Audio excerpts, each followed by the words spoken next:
Dan Ashiana, who's an inside sales representative for Wisdom's Cleveland sales office. As a sales representative, Dan's aim is to help schools fulfill their technology needs and take learning to a higher level through greater teacher-student interaction.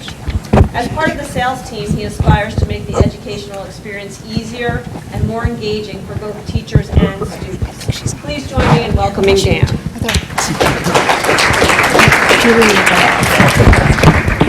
Good afternoon, everyone. I'm Dan. I'm with our Wisdom Cleveland office, and actually, before I get into Julie's intro here, one of our other sponsors, Polyvision, is giving away a free Keynote board today.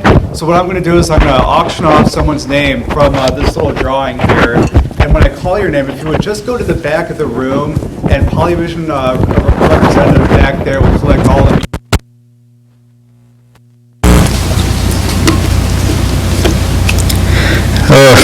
Reading people's name is always the toughest part. I have Sharon Cortman, actually a pronounceable name. Is Sharon currently here? Just went to the restroom? Does that count? Is she really here though? Okay, good. Just had to double check and verify. There's that, and then there's Sharon's card. Well, Wisdom is a very proud sponsor of Education Week's Leadership Forum, and I'm very pleased to introduce our next guest. Julie Young is the President and Chief Executive Officer of the Florida Virtual School, the nation's largest state-sponsored provider of online courses for middle and high school students. Founded in 1997, the school has grown from an original staff of 9 people to a team of more than 1,000 teachers, courseware developers, IT experts, and supporting staff. Julie has played a pioneering role in charting the course of K-12 virtual education. In 2002, she was inducted into the United States Distance Learning Association's Hall of Fame. Recently, Tech and Learning magazine recognized Julie as a top influencer in educational technology. Under her leadership, the Florida Virtual School has grown significantly and received the 2009 Cody Award for Innovative Uses of Education Technology from the Software and Information Industry Association. Everyone, please join me in welcoming Julie Young. Thank you very much. Good afternoon, everyone, and it is just great to be your last speaker. So, I want to start off, first of all, by telling a couple of little stories just to kind of set a little backdrop.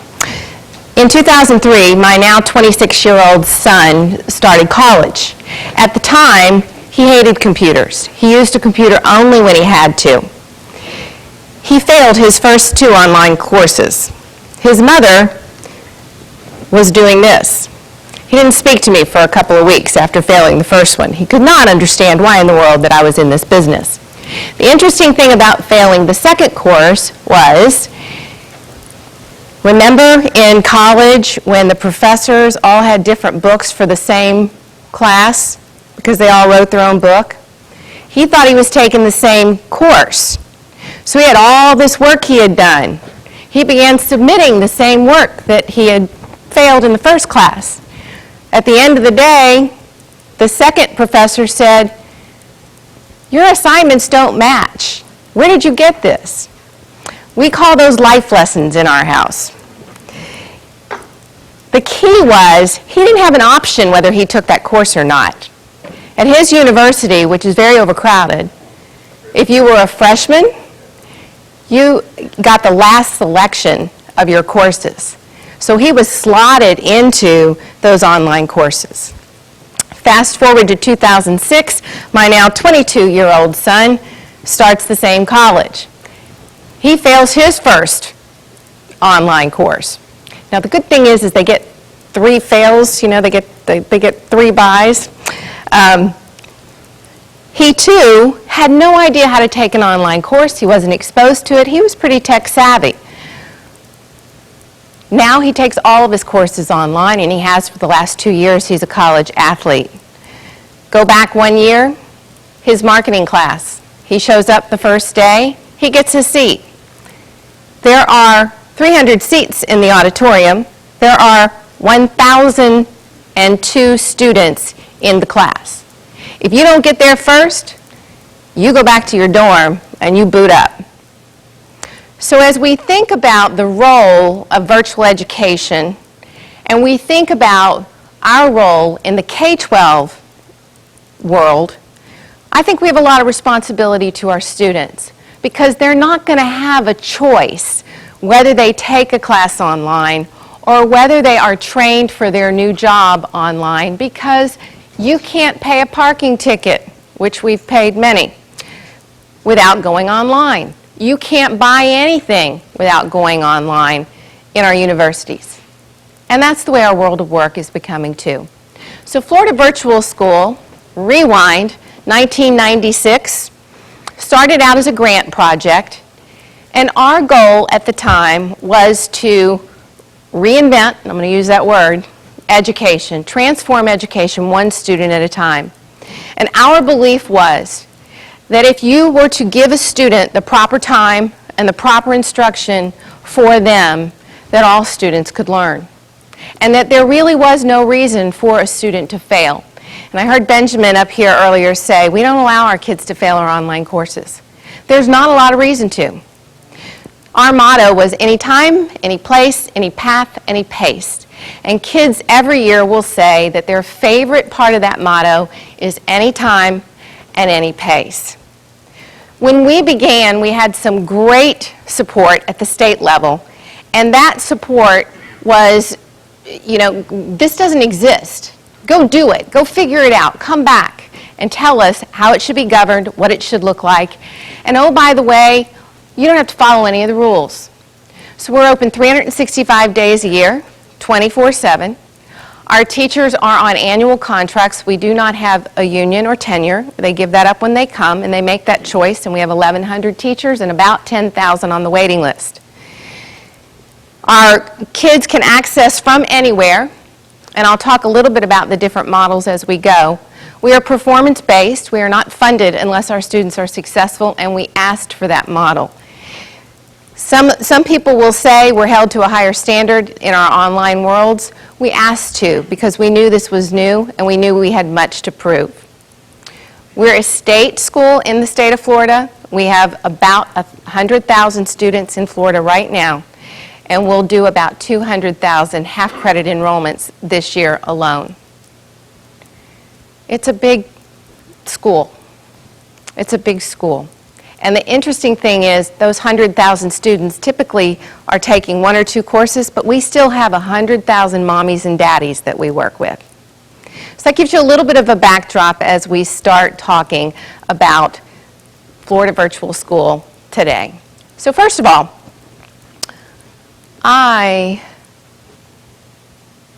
did I move those? I want them to go back.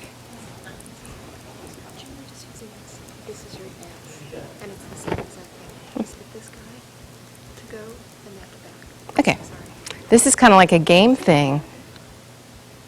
Okay, so the first thing that I did is I put a big piece of paper in the middle of the room with 9 teachers, and on that piece of paper it said, student.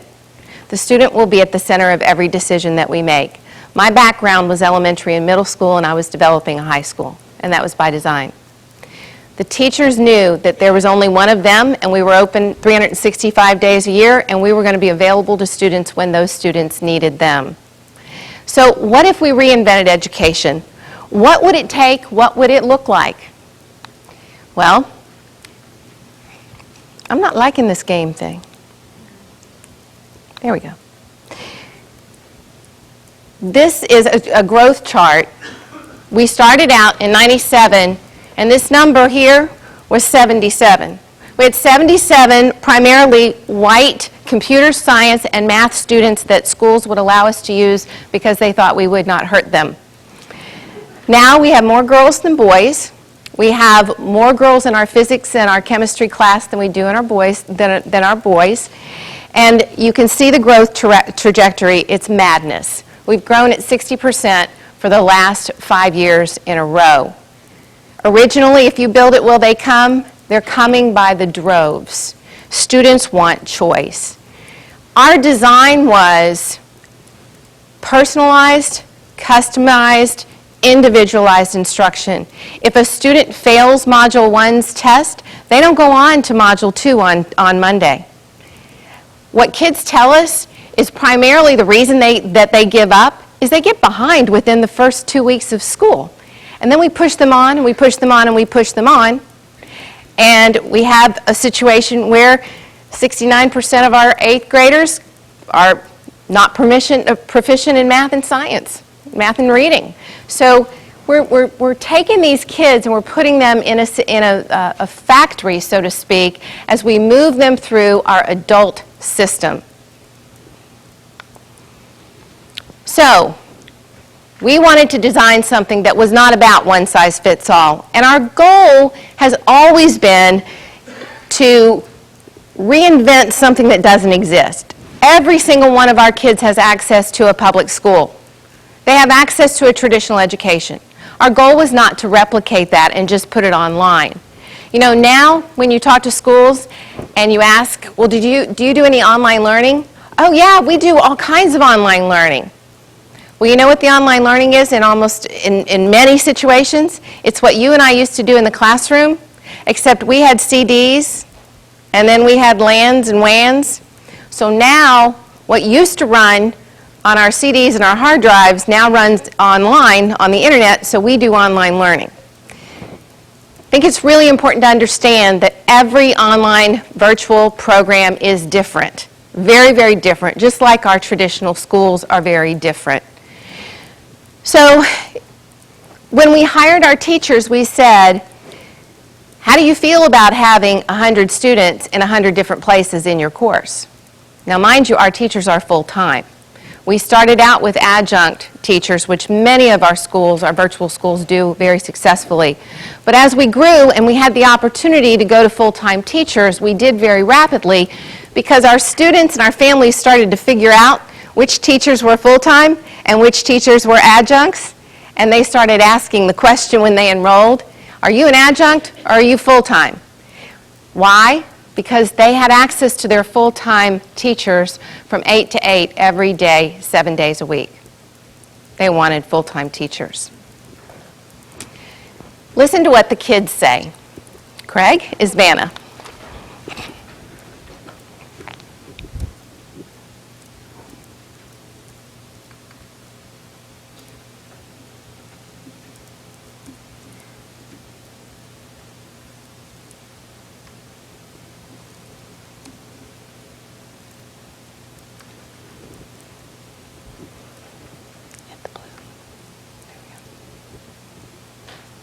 Schedule, and I think it's just awesome that you can school anywhere you can. We'll start from the beginning. Virtual school, I think you're on the flexible schedule, and I think it's just awesome that you can school anywhere you want. Can you all hear? I think of flexibility and independence. Education and learning, computers and internet, and I think of a place where students can learn, where they can grow. I can learn more and explore more. Wonderful. I feel this is the best thing we have done for his education. I like online learning better. And as we see more people going toward online education, I think Florida Virtual will play a major role in that. One of the most unique things about us is the fact that we're part of the public education system and that we are free to all students in the state of Florida. I have quite a few students who, without virtual school, really have no means of getting an education. And we're a technology-based classroom, and right there, the student is logging in every day, working online. They're getting that computer skills that they're going to need, whether it's for high school, whether it's for college, or whether it's for a real world. I like being able to work at my own pace because there's some things that I've already known, and I can easily breeze through that and then go work on the more challenging things when at an actual school you have to be patient, wait. In the online learning community, they can contact us anytime. They can use the email system, they can just call us on the phone. Ryan and I both speak with her. We can talk about anything, any questions we have about the program, and it's a great one-on-one with Ryan and myself. We usually talk and, oh, you're doing really well, and I really like this part of this assignment or whatever. I love being able to communicate with my teachers like that. It's much more one-on-one as opposed to 1 to 20. I love seen that light bulb moment, when they're having trouble with something and all of a sudden they get it. You give them that right example or just the right manipulative, and all of a sudden that light bulb goes off and they get it, and you feel it. If I didn't have Florida Virtual School, I probably would have been a dropout. I would probably be very behind in school. FLVS has changed my life in a lot of different ways because I've been able to pursue what I love most, dance. If indeed you can provide the time, the space, the instructional experience for a child as they need it, that all children really will be able to learn, and that they'll learn at a high level, and they'll realize that they're learners, and they'll take that with them for life.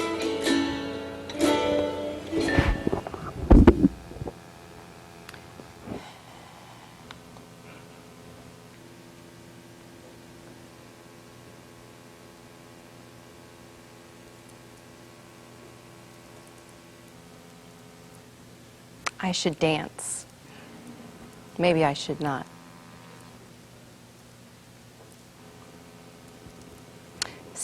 As Craig is getting us, are we there? Excellent. Okay, so you take that as a backdrop. Those students all have some very particular situations, but I think what's really important is there are a lot of myths about virtual education. One is that the kids are isolated, they're not socialized, that they don't know how to mix with other kids, that they don't know how to collaborate, that it's very much about the computer teaching them. Well, that depends on the program. Florida Virtual School, from day one, we decided was going to be high-tech and high-touch, that the parents were going to be our partners and they were going to be very involved. We came up with some very unique practices for high schools. Number one, 24/7 access to the courses, anywhere, anytime. We have kids who are in France, we have kids who are athletes, we have kids who are terminally ill and are in different states. We have kids who are just your average Joe run-of-the-mill kids who like to learn some of what they do online. There are some kids who love to do English online. There are other kids who love to do math online. It does not have to be all or nothing. And as you read, and if you're a novice in regards to virtual learning, then what you realize is that there's this idea that it's somewhat pigeonholed, and it's not. Most of our kids take 1 or 2 courses.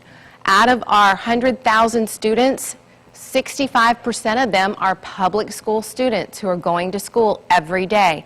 5% of them are private school students, and the rest are home-educated students. And oh, by the way, the home-educated students, most of them don't take all their courses online. They just take the ones that their parents have difficulty teaching. They may take a few more, but again, it's a very small percentage of our population that take everything online. In addition, the teacher access. Now, do we work our teachers 12 hours a day, 7 days a week? No, but we're performance-based. We measure our teachers' success by our students' success. And it's kind of, if you think about an on-call model or a doctor model, that's how we describe it when we are interviewing and prepping our potential applicants to come to work at Florida Virtual School. So they have to be available. We pay for their cell phones. We pay for their entire setup. But if they want to take from 2 to 4 and hit the grocery, they can. If they want to go get their hair cut at 10 a.m., they can.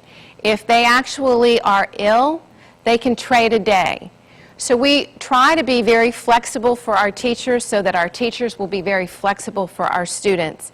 And then they're evaluated not based on the time that they put in, but they're evaluated based on their students' success.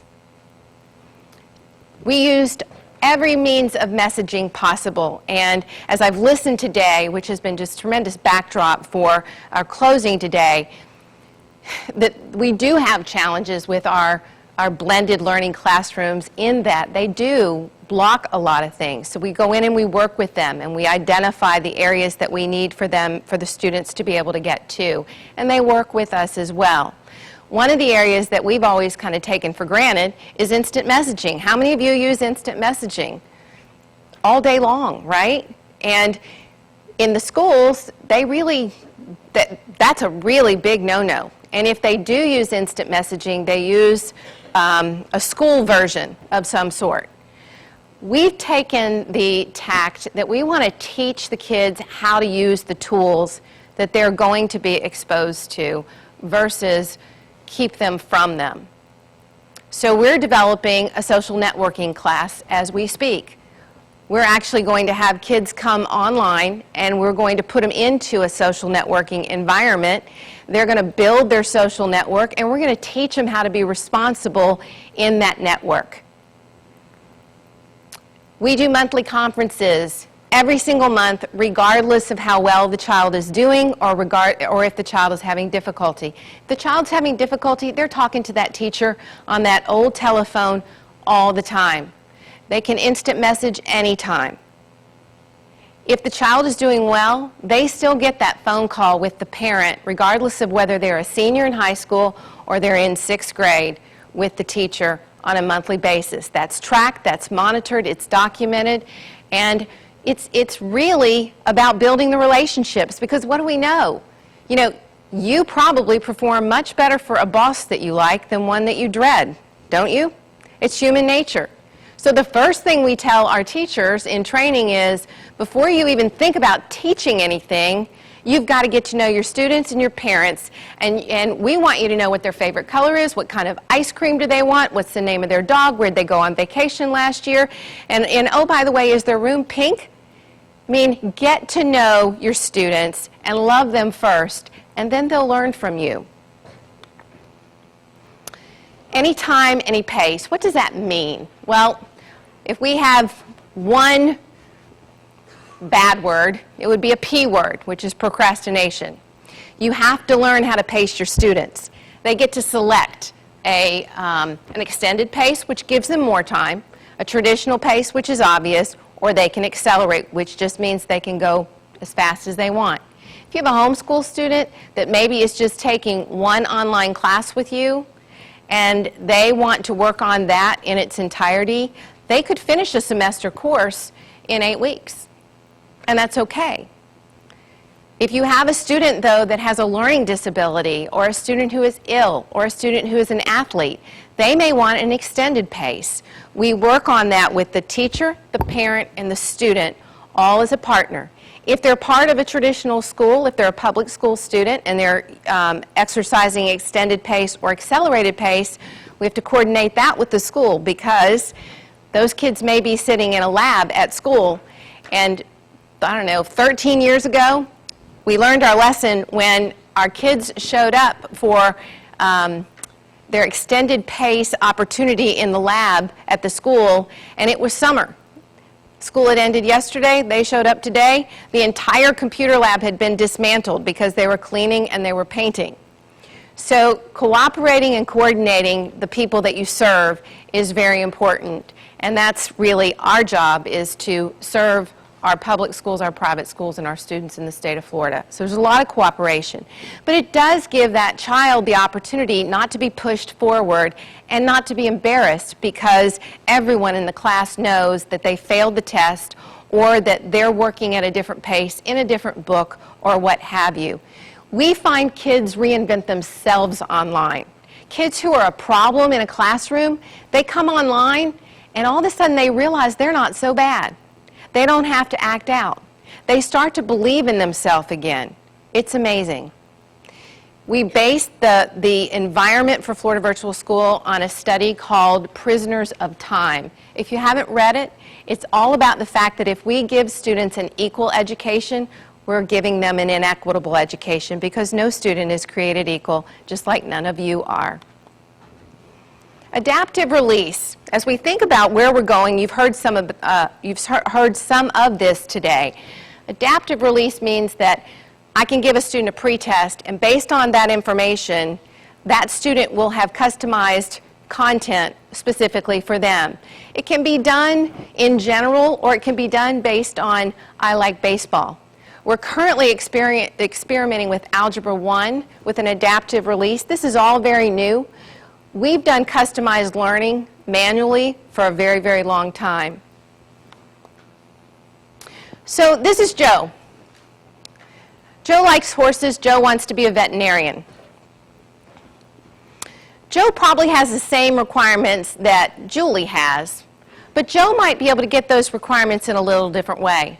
What if Joe could actually take his history course and learn a little bit about the animal husbandry, so to speak, over the ages in the history course, because it's about something that he cares about? What if in English he actually was able to do his assignments, his papers, his projects on something of his choice that had to do with being a veterinarian? What if Joe had a list of standards, and Joe knew those standards for graduation? We know the courses now, but rather than just counting courses, what if Joe knew his standards, and Joe could keep track of his standards so he knew how he was doing and how he was progressing through high school? What we know, if you've studied the standards, is they're not isolated to a course. You can meet calculus standards in physics. You can meet English standards in history. So what if you were able to mix and match? So all of a sudden you finish physics and you've mastered a third of the calculus standards. Now you take calculus, you can accelerate. So this is Joe's list.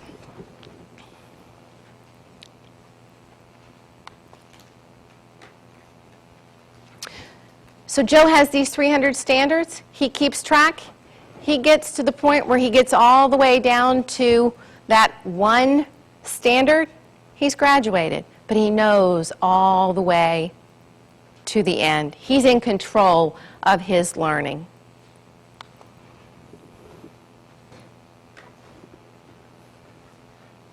What do kids ask? Will I ever use it?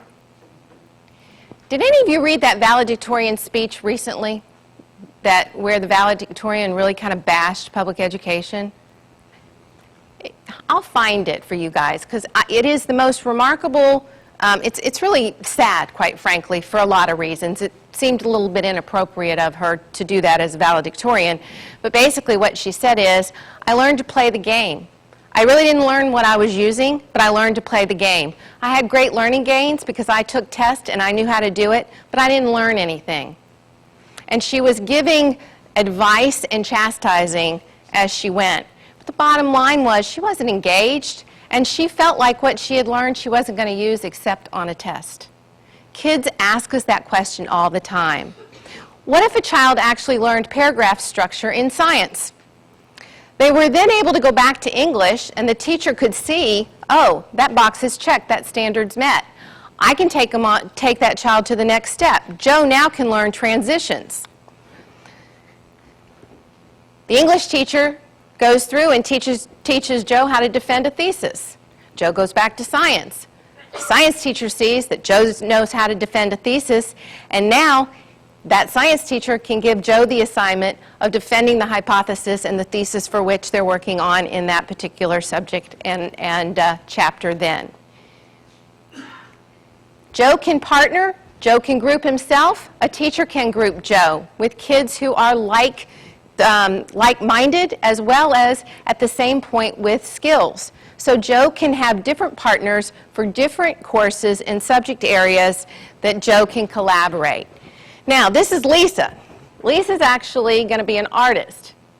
Okay? So Lisa wants to learn her information through art. So when she studies history, she's actually studying it through an artisan eyes. She's looking at the art throughout history and then picking up her history along the way, but with that lens. Imagine being able to do that for each and every student. Diplomas. Right now, it's kind of like you get a few. Some states offer some different diplomas. You get a standard, you get a regular. Some of them you actually get whatever is a diploma on steroids. Well, what if we actually started giving diplomas out based on interest?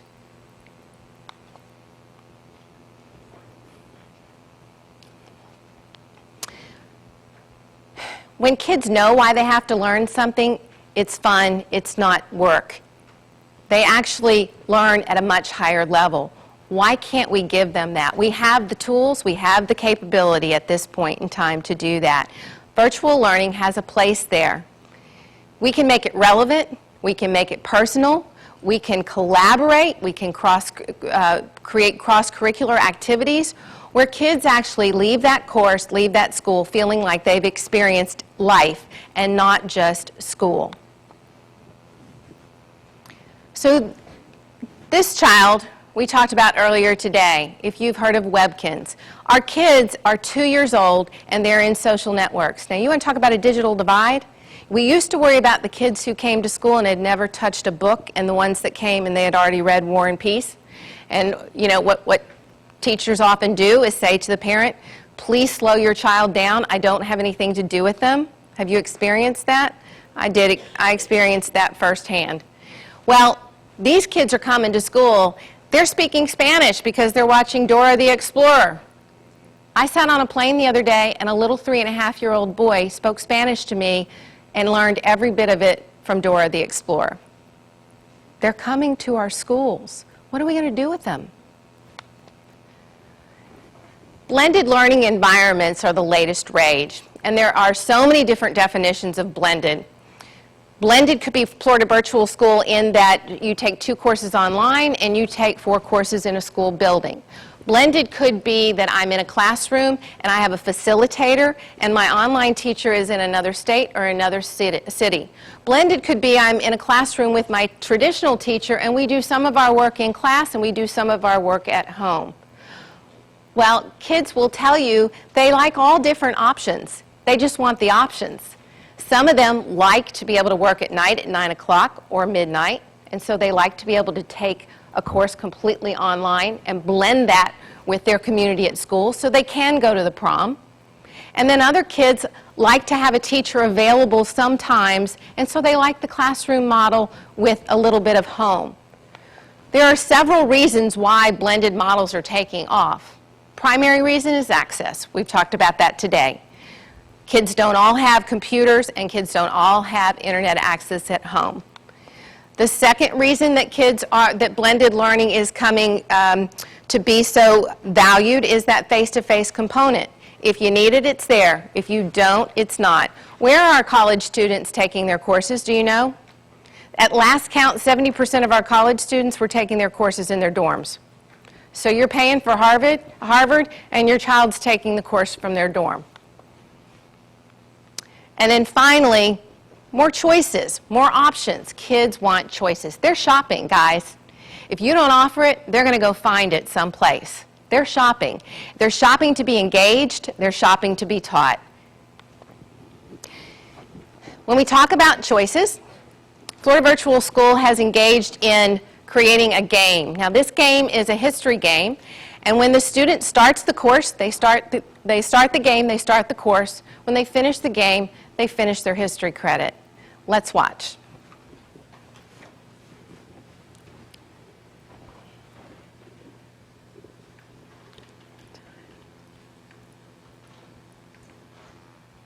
Conspiracy Code Mindbender is the latest in a series of innovative online courses developed by Florida Virtual School and 360 Ed, a leading education game company. Through the medium of an interactive 3D adventure, Mindbender teaches a full course of high school intensive reading. Students play as secret agents Eddie Flash and Libby Whitetree on a mission to save futuristic Coverton City, and maybe even the world, from the forces of Conspiracy Incorporated, a secret society that's begun corrupting citizens and computers alike through sinister subliminal messages. To stop them, Eddie and Libby must find, examine, and interpret captivating clues, all while using an eclectic set of abilities to overcome enemy agents and well-meaning security forces. Each piece of clue content they encounter is aligned with state and national reading standards and incorporates scaffolding and comprehension strategies.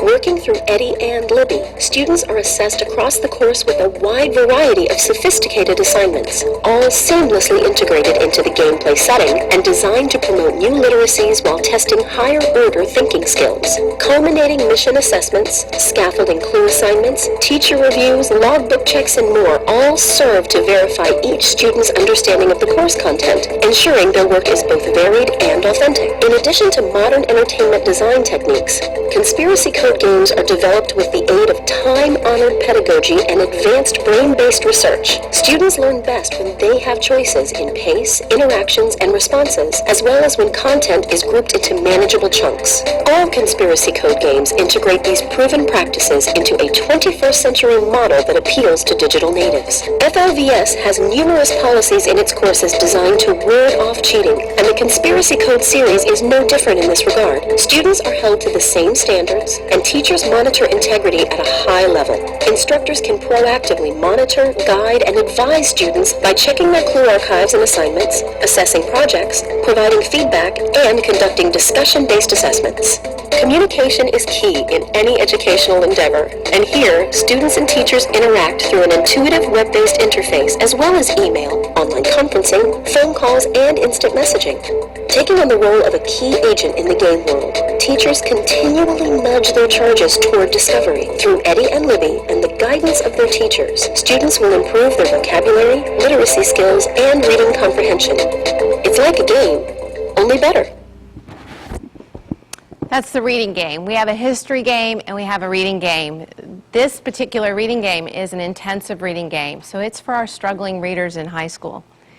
Kids are saying, I never liked reading and I hated history, and now let me add it. It's all about engagement and relevance. But there are many kids that aren't gamers. They don't want to take that course. I'm not a gamer. I don't want to take that course. But for those kids that run home every day to their Xbox, we want them running home every day to their Florida Virtual School course. And some of them are doing that. So it's all about options. Florida Virtual School does 5 options now, and we'll probably try to do as many as 10 options by next year in terms of how do we provide support for our schools. Is it a full-time option? Is it a blended option? We have 400 labs in the state of Florida that are blended labs. And we go in, we help them set up, we train the teachers. Sometimes we teach those kids, sometimes the school itself teaches those kids with our support. We have what we call franchises, and franchises actually are at the district level. So if I'm in Broward County and I want to do my own thing, it's Broward Virtual Campus powered by Florida Virtual School. We go in and we teach them how to fish, and we support them as a district. Lots of different options. That's what kids and schools are looking at as we face this economic situation. The scary thing is all programs are not created equal. And as Brian mentioned earlier today, if it's all about saving a buck, you will not be guaranteed the quality of learning, and chances are your kids will be the losers. Really important to look at how much communication there is with a teacher, whether it's a do-it-yourself, a sit and click. There's all kinds of fun terms for the different types of programs. So important to look at that. I mentioned our learning labs. We have 8,000 students in Miami, and this is a solution to the class size amendment in Florida. What they did is they added an additional period. They monkeyed a little bit with the number of minutes for their other periods. We're teaching the last period of the day. It doesn't count against them or for them. They're not funded for that last period of the day, but we can be. So it is enabling them to reduce their class sizes through the day in order to meet the class size amendment. Then we teach those kids for that last hour of the day. The kids opt in and the schools opt in.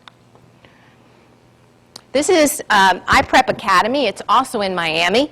And if you look at it closely, what you're going to see is you've got almost like a little living room area here and a cafe here and a Wii over here. The superintendent has designed this school so that when kids come to school, it's more like going to a community center or going over to your friend's house. And then the learning can take place in a variety of different ways. Some of the kids are getting direct instruction. Others of the kids are working on projects. Others of the kids are working on individual courses, whether they be online courses or other. We think that will be what the school of the future looks like. Right there. And as we've worked with different facilities and architects who are asking those questions, this is what we're showing them. This is you and I, and this is our university system. We're mirroring the type of education they're going to get when they leave from us, but more importantly, we're mirroring the life they're going to live in. My husband was with IBM for 15 years, and the entire time, his team was in 3 different time zones. They never met face-to-face, maybe once a year. Our kids are saying we want choices for schedules. Kids are working, kids are supporting families, we have teenagers who have babies. We have other kids who would drop out if they had to in order to take care of their mom and dad and to go to work. They're asking for varied schedules. They're really busy. They're too busy. They're much busier than we were when we were that age. So they're asking for varied schedules where they can work at a time that meets their needs best. Multiple locations. You can find a University of Phoenix in every city. No longer is it about one place where you have to go. There are multiple locations. Kids are taking these courses from their dorm, from the cafeteria, from the classroom, from California when they go visit their aunt. And that's what they're asking for. There are many countries that just have skipped the whole wired thing and they've gone to wireless. If we think about some of the communities that many of you may live in where they're just wired, and we've talked about it again all day long, we expect to get that information on demand, don't we? We expect it. You know, do you want to know if your plane's late? What do? You go to your handheld and you look at your plane and you know immediately. I know I am incredibly impatient. If we have a conversation and there's 2 differing perspectives on the conversation, I immediately go, let's Google it. I'm impatient. The kids are completely impatient. They want their answers now. Now, we can all sit around and talk about whether that's right, wrong, or indifferent, but it isn't going to change. So how do we figure out how to meet them where they are? 6.8 billion people in the world, 5 billion cell phone subscriptions. Think about that.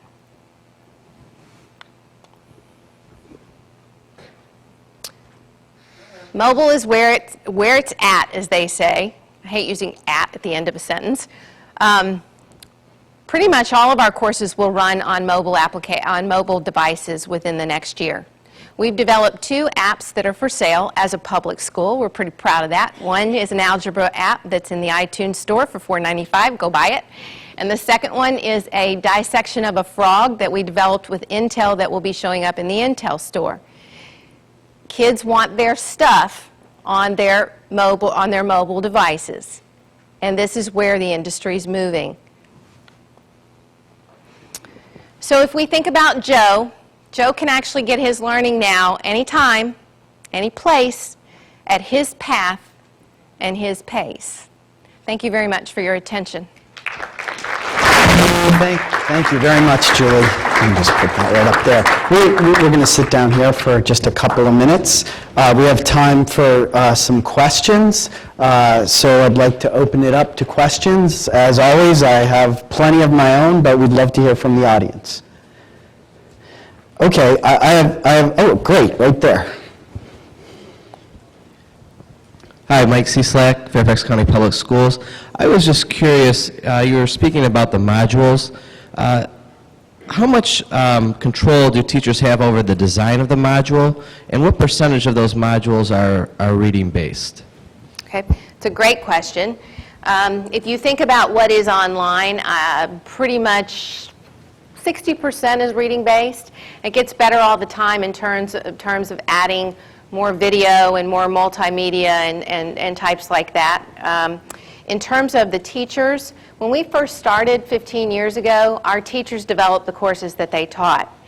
There are many inconsistencies and challenges with that. Our teachers have been trained to teach, and they may be content experts, but they're not necessarily textbook writers or online designers. We now have a team of 90 people that are our development staff at Florida Virtual School. And so the teacher involvement is in the development process where we bring together, for example, the Algebra 1 teachers, and they're our subject matter experts, and they tell us what works and what doesn't work, and they provide input, but then we have a whole staff that actually puts those courses together.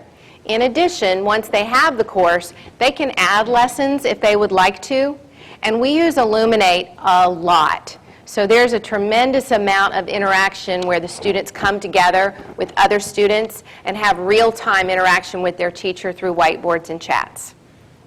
Okay, great. Any other questions out there? I have a question, Julie. What lessons do you think the K-12 system can learn from higher education's use of online course taking? Because it seems that they're much farther ahead than K-12 at this point. You know, I asked my son this question because I'm doing a presentation next week to a group of university professors who want to know what we're sending them. So I called my 22-year-old actually yesterday and I said, so what advice would you give? He said, Mom, I want my choices. And he said, I like the fact that I can go to class or not go to class. If it's raining, I'm staying home.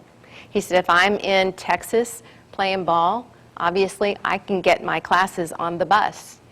And one of the things I think that we need to be cautioned about in the K-12 environment is don't use blended learning as a crutch to contain and make your kids prisoners of time. Use it when it's appropriate for those students, but give them other choices, because when they leave you, they're not going to be in that contained classroom. If they're working, oftentimes somebody's going to put them in a cubicle and say, you have 2 weeks of training online, I'll see you when your head comes up. If they're at universities, I described some of my kids' experiences. They are not going to have those kinds of choices. They may get slotted in and have to be able to cope. He also said that they do everything at the school on Blackboard. And he said, I really wish that when I came in as a freshman, I would have had a little mini course on how to use Blackboard, because that's where they go for everything. It's their portal. And he said, that would have really helped me a lot. Okay. And one last question. We recently wrote about this for a special report for Education Week, but what are your thoughts on developing standards for virtual educators? What should those standards look like, and who's sort of ahead of the game in that regard? There are standards already developed that have been developed through SREB, the Southern Regional Education Board, and INACOL, the association that supports K-12 online learning. And the standards really, I believe that there should be standards because I believe that we should expect some interaction with our teacher. And we have not chosen at Florida Virtual School to replace or make the teacher irrelevant, in just the opposite. And so we want to make sure that you want to make sure that your teachers are highly literate. They're going to be spending a lot of time on the phone. You have to be able to understand them. That sounds silly, but it can be an issue, just like when you call for your Sprint bill and you can't understand somebody on the other end of the phone.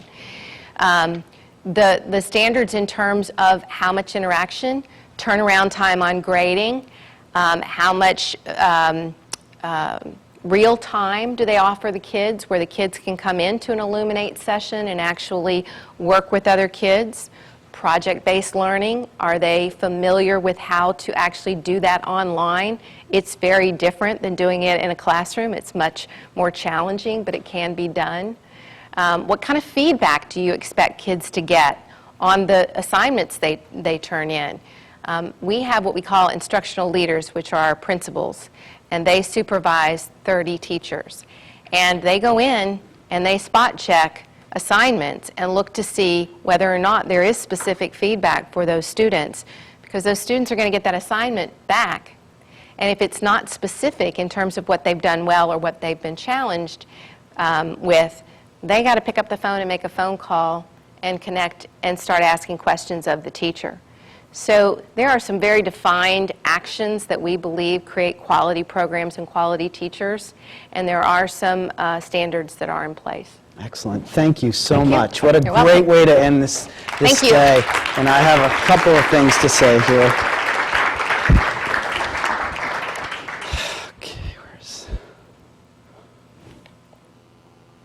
Okay, so Thank you very much for coming today. This was really a great learning experience, hopefully for you, but definitely for us as well. And I'd like to once again thank our sponsors for making today's forum possible. Now, looking ahead, we just want to note that our Spring 2011 Education Week Leadership Forum will be titled Leading with Less, Navigating Your District Through the New Financial Realities. We'll be holding these forums in Chicago and the New York metro area during April. I'd also like to remind you again to please be sure to fill out an evaluation form which was placed in your program guide. Please return it to us at the registration table before you leave. Your comments, as I said before, are very important to us in developing programming for the future, and we really appreciate hearing back, good or bad, how things went.